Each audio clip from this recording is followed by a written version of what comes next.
Selamat siang, salam sejahtera bagi kita semua. Pada kesempatan kali ini, saya Rahel Binita Expiandevi dari kelas 11 IPA 2, absen 33 akan mempresentasikan tentang Perang Diponegoro.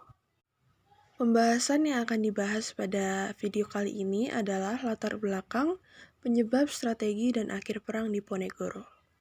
Latar belakang terjadinya Perang Diponegoro. Perang Diponegoro atau Perang Jawa merupakan perang besar dan berlangsung selama 5 tahun, dari tahun 1825 sampai dengan 1830. Perang ini dilatar belakangi oleh kebencian rakyat Jawa terhadap Belanda atas penindasan yang terjadi di Tanah Jawa. Sesuai dengan namanya, perang ini dipimpin oleh Pangeran Diponegoro yang merupakan pangeran dari Kesultanan Yogyakarta. Penyebab terjadinya Perang Diponegoro. Dalam sejarahnya, sejak kedatangan Marsekal Herman William Daendels di Batavia, pengaruh kolonial Belanda semakin kentara di Pulau Jawa, khususnya Keraton Yogyakarta, di mana Daendels mengubah etiket dan tata upacara yang menyebabkan terjadinya kebencian dari pihak Keraton Jawa. Ia memaksa pihak Keraton Yogyakarta untuk memberinya akses terhadap berbagai sumber daya alam dan manusia, dengan mengerahkan kekuatan militernya. Pangeran Diponegoro merupakan pangeran dari Kesultanan Yogyakarta, lahir pada tanggal 11 November 1785. Nama aslinya adalah Raden Mas Mustahar yang kemudian diganti menjadi Raden Mas Antawirya, seiring usia sesuai dengan tradisi keraton. Raden Mas Antawirya adalah putra dari Raden Mas Suraja, atau yang nantinya bertahta dengan gelar Sultan HB3. Sang ayah sebenarnya menginginkan Raden Mas Antawirya menjadi putra mahkota, namun keinginan Sultan HB3 itu ditolak dengan halus. Setelah Sri Sultan Hamengkubuwono IV wafat, Residen Yogyakarta, Jogher Anthony Hendricks Missert, banyak mencampuri urusan kekuasaan keraton, di mana banyak kebijakan sepihak yang dimuluskan olehnya. Saat itu, Pangeran Diponegoro yang menjabat sebagai wali raja tidak tahan dengan kehadiran Belanda di Keraton Yogyakarta, dan akhirnya ia memilih untuk kembali ke kediamannya di Tegalrejo.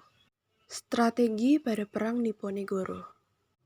Pangeran Diponegoro memakai sebuah taktik yang diberi nama Perang Gerilya, yaitu sebuah strategi yang dilakukan dengan cara melakukan pengelabuan, serangan kilat, dan juga pengepungan tak terlihat.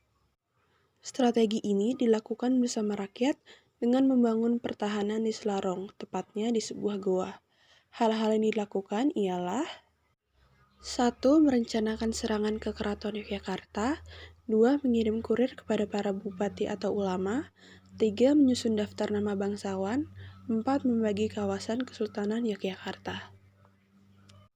Perlawanan Diponegoro meluas sampai ke beberapa daerah di Jawa Tengah sampai ke Jawa Timur. Dengan demikian, strategi perlawanan Pangeran Diponegoro ialah dengan perang gerilya dengan melakukan tindakan seperti menghimpun kekuatan dari Jawa Tengah sampai Jawa Timur. Akhir Perang Diponegoro. Pertempuran sengit antara Belanda dan Pangeran Diponegoro baru berakhir pada 28 Maret 1830. Kala itu, pasukan Diponegoro dijepit di Magelang oleh Jenderal de Kock. Demi membebaskan sisa pasukannya, Pangeran Diponegoro rela menyerahkan diri. Pangeran Diponegoro kemudian ditangkap dan diasingkan ke Makassar hingga akhir hidupnya. Perang Diponegoro terjadi selama 5 tahun dan menimbulkan dampak yang sangat besar. Berikut ini beberapa dampak Perang Diponegoro bagi Indonesia. Menelan korban tewas sebanyak 200 jiwa penduduk Jawa, kekalahan Pangeran Diponegoro menegaskan penguasaan Belanda atas Pulau Jawa.